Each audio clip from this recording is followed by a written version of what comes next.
오늘 말씀은 대속죄일에 관한 말씀입니다.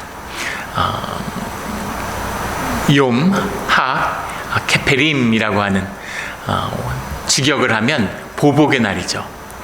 보복의 날이라는 건 무엇일까요? 무엇을 보복한다는 이야기입니까?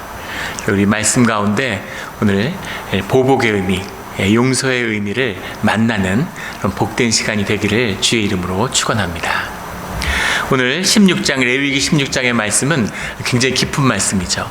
레위기 16장의 말씀이 구약과 신약을 관통하고 있는 굉장히 핵심적인 말씀을 담고 있습니다. 유대인들에게 물어보면 유대인들이 히브리 바이블, 우리의 구약이죠. 구약 가운데 가장 소중히 여기는 말씀을 한 장을 꼽으라고 하면 레위기 16장의 말씀이라고 이야기합니다. 그리고 레위기 16장의 말씀이 증거하는 이 욤학 케페림이라고 하는, 보통 욤 키프루 이렇게 줄여서 얘기를 하죠. 욤학 케페림이라고 하는 이 대속죄일이 있었기 때문에 유대인의 정체성이 있고 이스라엘이 지금도 생존해 있다, 이렇게 이야기를 하죠. 모진 박해와 수천 년간 나라가 없이 떠돌아 살았는데도 불구하고 다시 유대인으로 모일 수 있는 그 중심, 그 핵심에 이 16장의 말씀, 대속죄일의 말씀이 있다, 이렇게 이야기합니다. 그래서 비밀이 깊죠. 이 말씀의 뜻이 굉장히 깊습니다. 오늘 이 말씀을 주님 안에서 깨달아 아는, 성령님의 인도로 깨달아 아는 우리 모두가 되기를 주의 이름으로 축원합니다. 대속죄일이 되면 이제 주님을 향한, 이 대속죄일이라고 하는 것은 이제 9월의 중순쯤 되는 날이죠. 그 로샤샤나라고 하는 나팔절이 새해의 시작입니다. 나팔을 불면서 새해를 시작하고 열흘이 있다가 대속죄를 맞게 되는 거죠. 대속죄를 맞은 다음에 닷새가 있으면 초막절이 시작됩니다. 초막절이라고 하는 것이 세 번의 큰 이스라엘의 추수가 있는데, 첫 번째는 우리가 잘 알고 있는 유월절이죠. 유월절에 보리를 추수가 시작됩니다. 그렇게 유월절이 시작되고, 오순절, 우리가 잘 알고 있는 오순절에 밀을 수확하죠.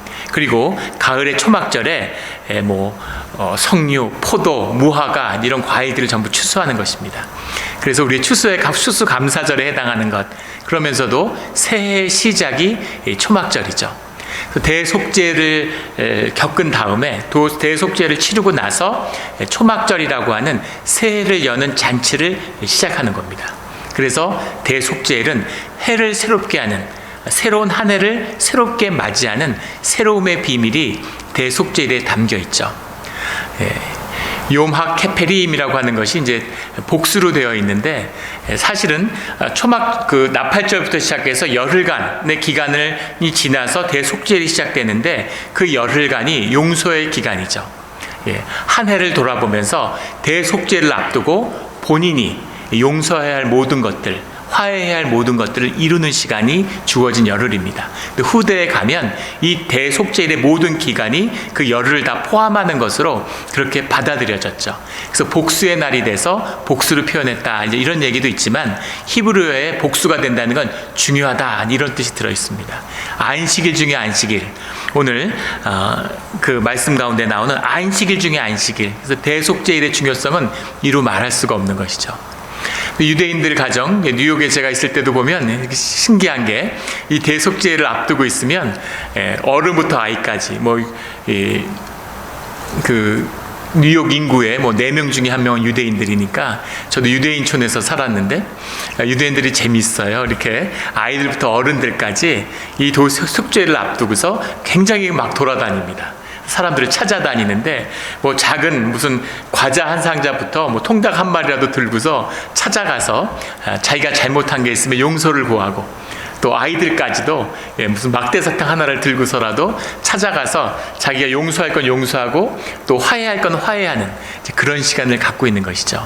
그 시간을 갖는 이유가 대속죄를 앞두었기 때문입니다. 이것이 대속죄일의 비밀이죠. 그 비밀을 만나는, 그 비밀 가운데 유대인의 비밀이 들어있습니다.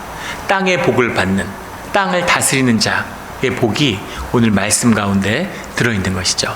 오늘 말씀은 땅의 권세뿐 아니라 하늘의 축복을 받은, 땅의 축복이 아니라, 땅의 축복은 당연한 것이고 하늘의 축복을 받은 우리 크리스찬들에게 우리 레위기 16장의 말씀이 꼭 열렸으면 좋겠습니다.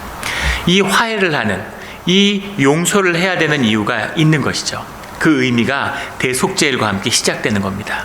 오늘 본문 말씀 16장 2절에 보면 성소에 휘장한 법궤 속죄소 앞에 아무 때나 들어오지 말라 그리하여 죽지 않도록 하라 이렇게 말씀하시죠. 이 대속죄일의 무거움, 지성소의 무거움, 주님이 함께 하시는 그 대속의 무거움에 대한 말씀입니다. 가볍게 여기지 말라는 거죠. 이것을 소중하게, 진실하게 받아야 된다라는 말씀입니다. 이 말씀 가운데 주님이 함께 하시는 뜻이 있기 때문이죠.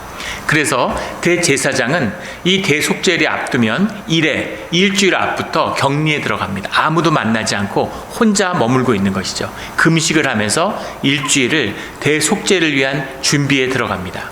그러면 제사장들은 이제 청소를 하고 대속죄를 위한 준비를 하는 거죠. 그리고 대속죄일의 전날이 되면 준비된 제물을 위한 제비 뽑기를 하고 그 속죄제를 드리기 위한 그 번제를 드리기 위한 제물들을 준비하는 그런 시간을 갖는 것입니다. 그 시간을 갖고 대속죄일이 아침이 밝으면 이제 대속죄일의 제사를 위한 과정에 들어가는 거죠. 4절에 보면 거룩한 세마포 속옷을 입으며 세마포 속바지를 몸에 입고 세마포 띠를 띠며 세마포 관을 쓸지니 이렇게 되어 있죠. 대제사장이 대제사장의 복장을 가지고 있는데 대제사장으로서 속죄제를 지내기 전에 먼저 자신과 자신의 가족을 위한 속죄제를 먼저 드리는 겁니다. 그래서 본인이 용서를 받아야 주님 앞에 정결함을 얻어야 주님 앞에서 대제사장이 되는 것이죠. 그런데 오늘 말씀 가운데 핵심적인 말씀 중에 하나가 세마포예요. 세마포의 옷을 입는 것입니다. 대제사장의 옷, 대제사장의 흉패, 대제사장의 관을 모두 다 벗고서 세마포의 옷을 입고 주님 앞에 나가는 거죠. 세마포라는 것은 정결함의 뜻도 담고 있지만 주님 앞에 자신의 존재로 나간다. 우리가 원래 정결하게 만들어졌고 주님이 만들어주신 그 순전한 존재 그 자체로 주님 앞에 서는 것입니다. 그래서 대제사장도 예외가 없어요. 대제사장이 대제사장으로서 중보자의 위치에 서 있지만 주님 앞에 나아갈 때는 대제사장으로서 나가는 것이 아니라 주님 앞에 죄를 회개하는 그런 한 존재로, 한 작은 인간으로 앞에 서는 것이죠. 이것이 주님 앞에 서는 우리의 모습입니다. 우리의 기능, 우리가 세상에서 무슨 역할을 하고 뭘 하고 무슨 옷을 입었던 그 옷들을, 세상의 옷을 다 벗고 주님 앞에는 세마포의 옷을 입고 나가는 것이죠. 그래야 주님을 만날 수 있는 겁니다. 주님의 은혜를 앞에 나아갈 수 있는 거죠. 우리 늘 세마포 옷을 입고 주님 앞에 나아가는 주의 자녀가 되기를 주의 이름으로 축원합니다. 그렇게 나아가서 본인이 죄 씻음을 받은 다음에 그 다음에 가족을 위한 제사를 지내고 그리고 속죄를 드리기 위한 양과 순양을 드린 다음에 오늘 나오는 또 하나 중요한 주제인 아사셀의 염소를 준비하게 됩니다. 염소를 준비하게 되는데 염소가 두 염소를 뽑아 8절에 가면 제비 뽑듯 한 제비는 여호와를 위하여 한 제비는 아사셀을 위하여 할지며 아사셀이라고 하는 염소라는 이야기가 나오는데 아사셀이라고 하는 염소가 그 아젤이라고 하는 에즈라는 게 염소이고 아젤이라는 게 보내다라는 말입니다. 그래서 아사셀이라고 하면은 염소를 보냈다라는 뜻인데 아사셀이 대적의 마귀의 이름이다 이런 뜻도 있고 마귀가 사는 장소의 이름이다 그 골짜기의 이름이 아사셀이다 이런 견해도 있어요. 이것이 전통적인 유대교의 견해입니다. 그런데 속죄의 염소를 죄에 바치는데 왜 양이 아니고 염소일까라는 걸 생각해 볼 수 있겠죠. 한 마리는 여호와를 위해 잡았는데 한 마리는 산채로 죄를 전가해서 광야로 내보내는 것입니다. 이 말씀을 들으면 기억나는 말씀이 있겠죠. 그 가죽과 고기와 똥을 속죄제를 지난 다음에 진영 밖에서 태우는 그 말씀을 기억하실 겁니다. 진영 밖에서 태운다는 것은 그것이 세상을 향하여 내보내는 우리의 속죄가 우리에게 멈추는 것이 아니라 세상을 향하여 내보낸다라고 하는 뜻이 있다는 것을 나누었었죠. 아사셀의 염소는 죽은 것이 아니라 살아있는 채로 죄를 걸머지고 나간다는 겁니다. 왜 그럴까요? 왜 아사셀의 염소를 내보낼까? 왜 아사셀의 염소를 내보낼까? 주님을 향하여서 이미 속죄의 제물로 드리는데 그런데 아사셀은 왜 죄를 안고 나가는가라는 거죠.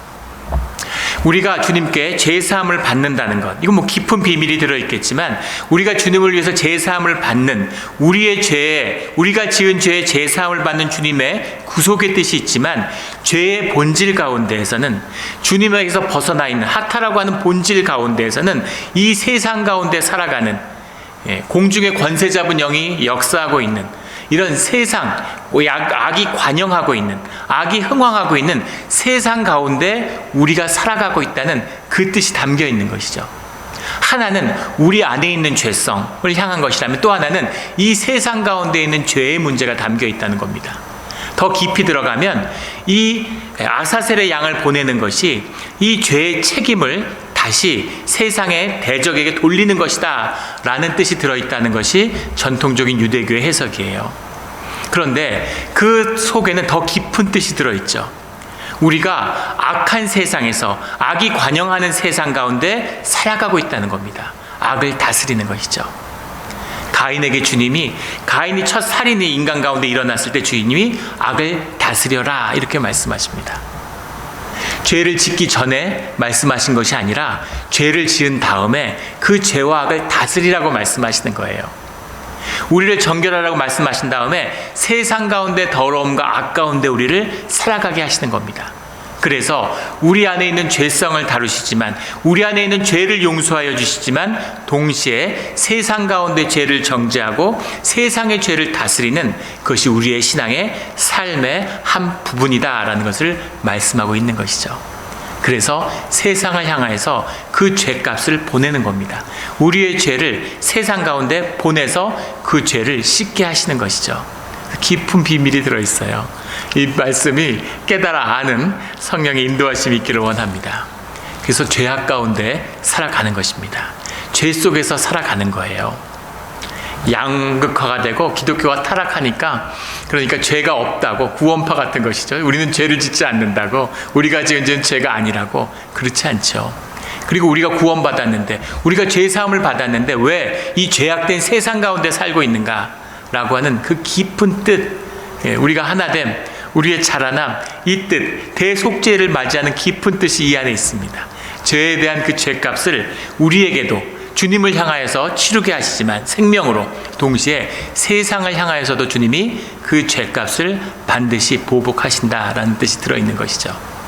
그 아사셀의 염소를 보내는데, 실제로는 아사셀의 염소를 끌고 가서 광야 가운데 놓아주는 게 아니라 아사셀이라고 이름된 골짜기까지 끌고 가서 그 골짜기에서 던졌다고 그래요. 그 유대의 기록에 보면 그렇게 아사셀의 염소를 희생의 제물로 드리는 것이죠. 그리고 11절부터 19절까지는 핏부림에 대한 이야기가 나옵니다. 핏부림도 죄사함과 정결의식의 아주 중요한 측면이죠.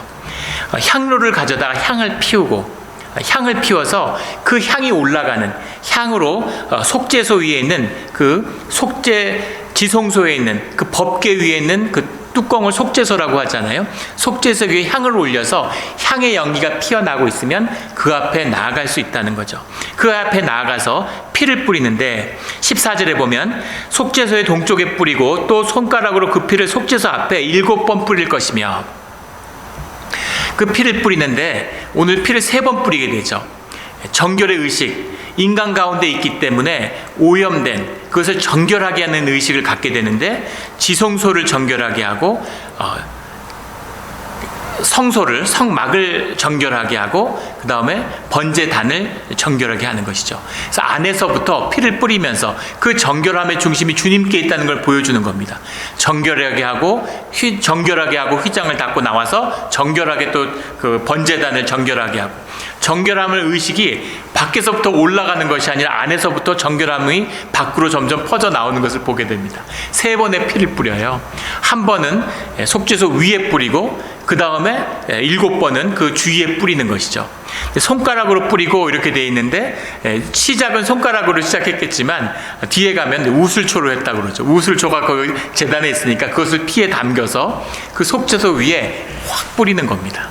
이렇게 손가락으로 찍어서 이렇게 하는 게 아니라 푹 담갔다가 피에다가 확 뿌리는 거예요. 이 의식을 위해서 물론 제사장이 피를 계속 이렇게 옆에서 이렇게 젓고 있죠. 안 그러면 피가 굳으니까. 그래서 그것을 이렇게 적셔서 확 뿌리는데, 우리가 기억해야 할 것은, 우리가 지금 대제사장이 과 제사장들이 세마포 옷을 입고 있잖아요. 하얀색 옷을 입고 있습니다. 이것 때문에 대속죄일에 이제 규례가 많죠. 가죽신을 신으면 안 되고, 유대인들은 차도 타지 않습니다. 잔치도 하면 안 되고, 화장도 하면 안 되고, 그리고 금식해야 되고, 여러 가지들이 있지만 그 중에 하나가 흰 옷을 입는 것입니다. 이것이 이 세마포에서 유래된 거죠. 그 유대인 영화, 예수님 나오시는 무슨 그런 영화 같은 데 보면 유대인들이 전부 다 하얀색 두건 같은 걸 걸치고 있죠. 그 쓰는 옷, 그거예요. 그것을 세마포를 상징하는 의미로 그것을 쓰는 겁니다. 대제사장 옷을 다 입을 수가 없으니까 흰 옷을 입고 있는데 피를 적셔서 확 뿌렸어요. 그럼 어떻게 되겠습니까? 피가 몸에 묻을까요? 안 묻을까요? 피가 엄청나게 튀겠죠. 그 다음에 피를 7번 뿌리는데 그걸 3번 하니까 온 몸이 아마 피범벅일 겁니다. 하얀 옷을 입었는데 거기에 피가 튀어요. 그 피의 상징, 아사셀 염소에도 피로 띠를 묶죠. 아사셀 염소를 서쪽으로 보낸다라고 되어 있는데 서쪽으로 보낸다는 뜻이 에돔으로 보낸다는 겁니다. 에돔 광야로 보내는 거죠. 우리가 잘 알고 있죠. 에돔이 뭡니까? 불타는 의미잖아요. 모든 것이 피의 상징이죠. 피를 걸머진, 내가 죽진 않았지만 내가 죽은 것과 진배 없는, 나의 죽음으로 나의 생명의 대속으로 받아들이는 그 마음을 표현하는 것이죠. 그래서 흰 옷을 입고, 희디 흰 옷을 입고 거기에 피를 쓰는 것입니다. 피를 묻히는 것이죠. 이것이 제사에 나가는 그 속죄일에 우리의 정결의식의 중심에 있다라는 겁니다. 피죠. 생명입니다. 생명이 아니면 씻을 수 없는 그 죄의 문제, 이것을 상징하고 있는 겁니다. 이 오늘의 레위기 16장의 말씀을 보면은 뒤에 나누게 되겠지만 뒤에 나오는 다른 성경의 말씀들이 비로소 이제 연결되는 것을 보게 됩니다. 예수님도, 이사야 선지자도, 예레미야 선지자들도 이 대속과 구원이라고 하는 말씀, 하나님 나라에 오는, 계시록도 마찬가지죠. 그 말씀을 선포할 때는 늘 이 속죄일의 말씀과 초막절의 잔치, 주님께 제사함을 받고 정결함을 입은 자들이 모여서 하나님의 잔치를 여는 초막절에 그 마음이 항상 들어있는 거예요. 뒤에 그 말씀이 어떻게 연결되는지를 보겠습니다. 그렇게 이 피 뿌림을 통해서 정결의식을 받은 다음에 그 다음에 비로소 속죄의 제사가 시작되는 것이죠. 24절에 가면 거룩한 곳에서 물로 그의 몸을 씻고 자기 옷을 입고, 그 세마포의 제사를 다 마친 다음에는 그 옷을 갈아입고, 자기 옷을 입고 오라는 건 이제 대제사장의 옷을 입고 백성들을 위한, 온 이스라엘을 위한 제사가 시작된다는 의미입니다. 이 레위기의 말씀을 이제 성경 공부를 하다 보면 이제 그런 질문을 하는 분이 있어요. 우리 교회 다니면서 그런 말씀 많이 들어보셨을 겁니다. 대제사장은 1년에 한 번 지성소에 들어간다고. 그런 얘기 들어보셨나요? 흔히 저도 많이 들어봤던 것 같은데, 근데 우리 레위기 16장을 읽어보면 적어도 3번 이상, 최소한 3번 이상 대제사장이 지성소에 들어가는 것을 알 수 있죠. 지성소에 여러 번 들어갑니다. 여러분들 향로도 갖다 놔야 되고, 또 피 뿌림을 위해서도 들어가고, 또 속죄 제사를 위해서도 들어가고, 자꾸 들어가는 것이죠. 그런데 1년에 한 번 대속죄일 날 지성소에서 제사함을 받는다라는 의미가 들어있는 거죠. 그런 상징적인 의미가 들어있고, 문자적으로 한 번 들어간다, 이런 의미는 아닙니다. 그리고 꼭 대속죄일이 아니더라도 온 이스라엘의 죄와 대제사장의 죄의 사함을 받기 위해서는 지성소에 들어가서 제사를 드리는 그 이야기가, 말씀이 성경 가운데 나오죠. 그래서 1년에 한 번 들어간다, 이런 의미는 문자적인 뜻은 아니다라는 것을 볼 수 있게 되죠. 그래서 그 거룩한 가족과 자신의 제사를 지낸 제사장이 씻음을 받고, 아사셀의 염소를 가지고 나갔던 자도 나와서 몸을 씻고, 그 다음에 그 속죄제를 지는 가죽과 고기와 똥을 밖에 내다가 불사른 자도 와서 씻어야 되는 거죠. 정결함으로 시작해서 정결함으로 끝나야 되는, 우리 성경의 본문 가운데 나와 있지 않지만 이 선포하는 정결의 의식에 보면 늘 성경 전체에 흐르고 있는, 죄보다 정결을 더 중시하신다는 겁니다. 주님이 죄보다 정결을 더 중시하세요. 정결한 자는 죄를 짓지 않기 때문이죠. 죄를 피하기 때문입니다. 죄라는 것은 부지불식간에 지을 수 있는 것이지만, 정결이라고 하는 것은, 내가 정결의 예식을 깬다는 것은 스스로 자원하는 마음이 들어가 있기 때문입니다. 그 주님은 정결을 훨씬 더 중요하게 보세요. 정결을 지켜야 하는 것이죠. 깨끗함으로부터 깨끗할 때까지. 29절의 말씀에 보면 그 달 10일에 너희는 스스로 괴롭게 하고 31절에도 안식일 중에 안식일인즉 스스로 괴롭게 할지니 스스로 괴롭게 한다는 것은 금식을 한다 이런 이야기죠. 금식을 하면 영혼이 맑아집니다. 금식을 하는 분들은 다 경험하시죠. 금식을 하면 몸도 깨끗해지지만 마음도 깨끗해지죠. 굉장히 이제 영이 예민해집니다. 잠도 안 자게 되고, 금식을 하면 기운이 없어서 잘 것 같죠. 금식을 해서 계속 자는 사람은 뭔가 잘못된 거예요. 금식을 하면 잠을 안 자야 됩니다. 잠을 서너 시간밖에 안 자요. 몸에 에너지가 쓸 데가 없으니까. 그래서 굉장히 영이 깨끗해지는 걸 경험할 수 있게 되죠. 그런 상태가 돼야지, 영혼이 정결해져야지, 몸이 정결해져야 영혼도 정결해지는 거죠. 그 정결함 속에서 주님의 죄사함의 깊은 뜻을 만나야 된다는 겁니다. 그 죄사함의 깊은 뜻이 뭘까요? 성경을 전체를 관통하는 중요한 말씀들 가운데 이 뜻이 계속 연결되고 있습니다. 이사야서 63장 1절에 보면 이런 말씀이 나오죠. 에돔에서 오는 이 누구며 붉은 옷을 입고 보스라에서 오는 이 누구냐, 그 화려한 의복 큰 능력으로 걷는 이가 누구냐, 이렇게 이야기합니다. 그게 누굴까요? 에돔에서 오는 이가 누구예요? 붉은 옷을 입고 보스라가 에돔에 있는 도시죠. 이 하사셀의 염소를 갖다가 광에 놓아주고 돌아오는 자죠. 중보자입니다.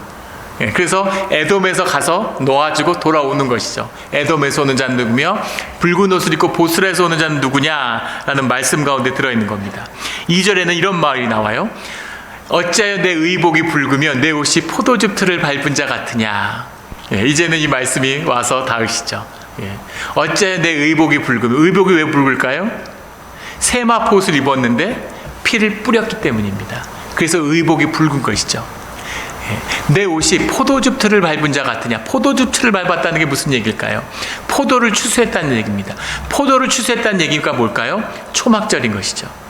초막절에 포도즙 틀을 밟는데 내 옷이 포도즙 틀을 밟은 자 같으냐. 계시록에 봐도 심판의 때를 늘 포도즙 틀을 밟는 것으로 비유해요.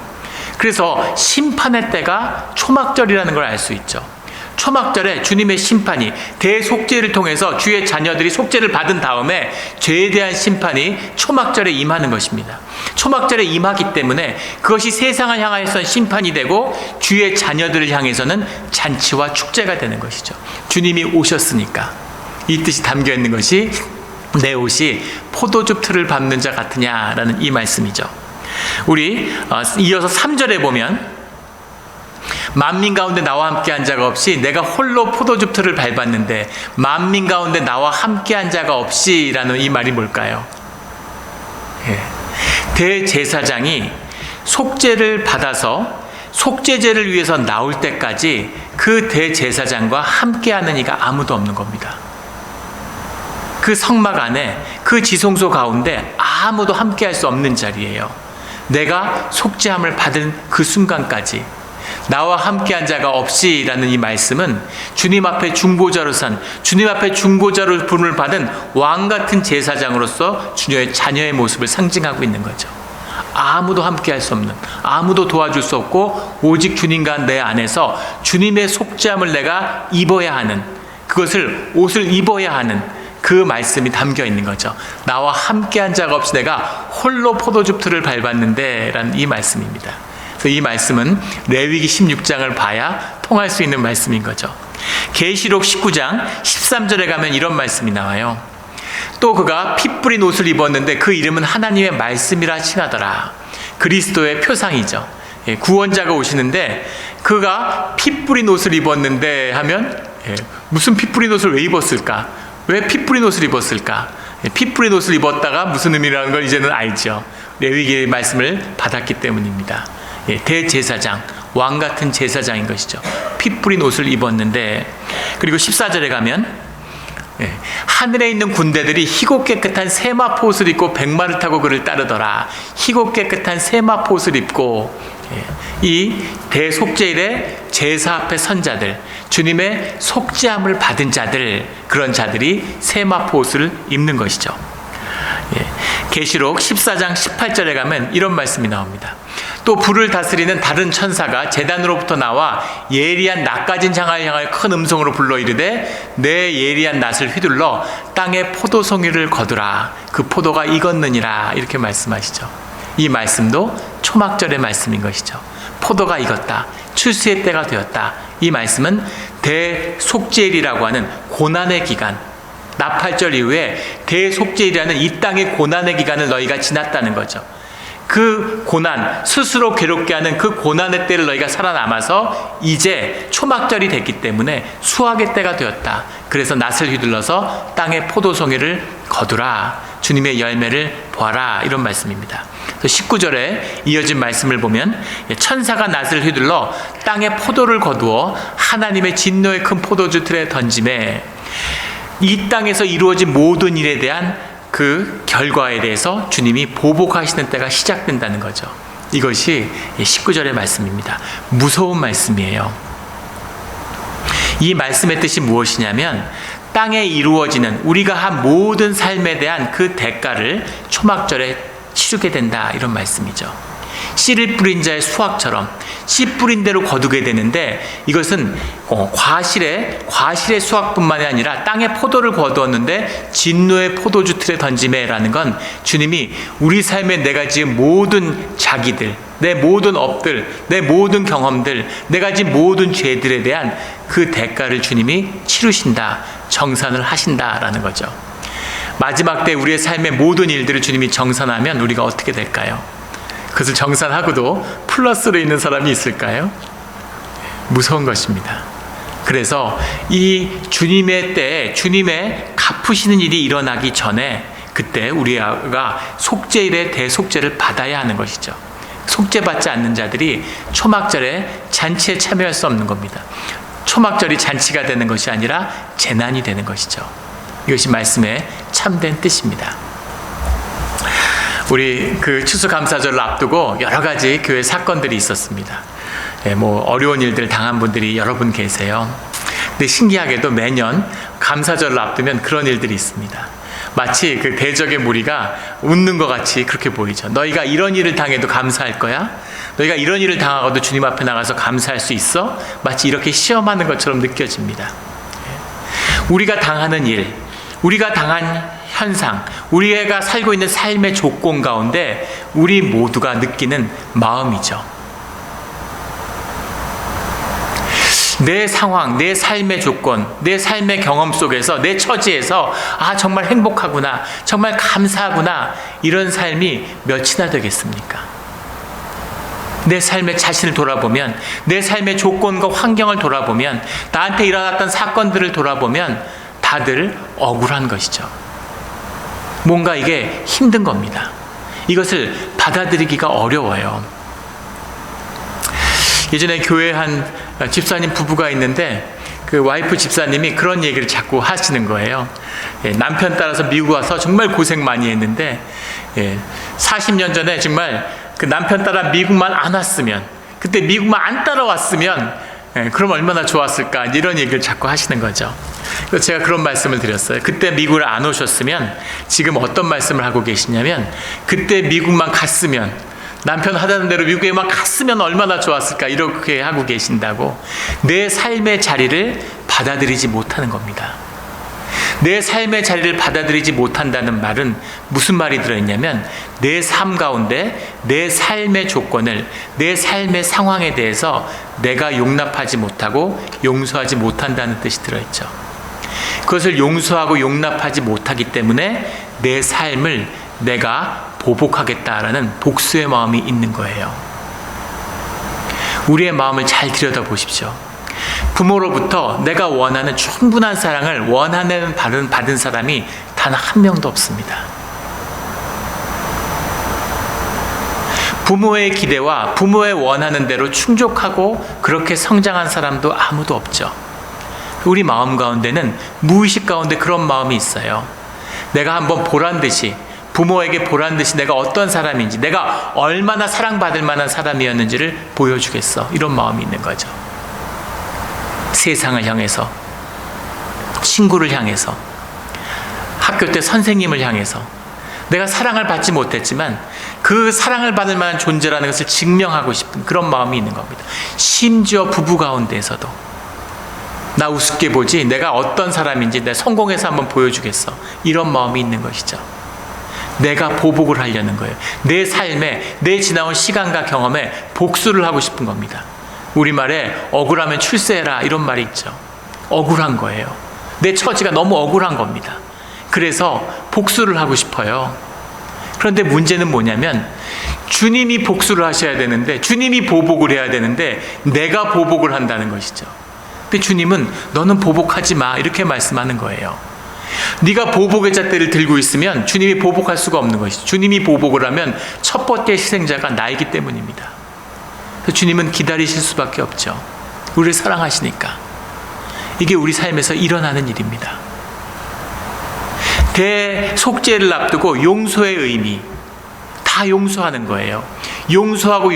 용서해서 내 삶을 내가 묻고 있고 내 삶에 내가 보복할 게 아무것도 남지 않았습니다 라는 시간을 갖는 거죠.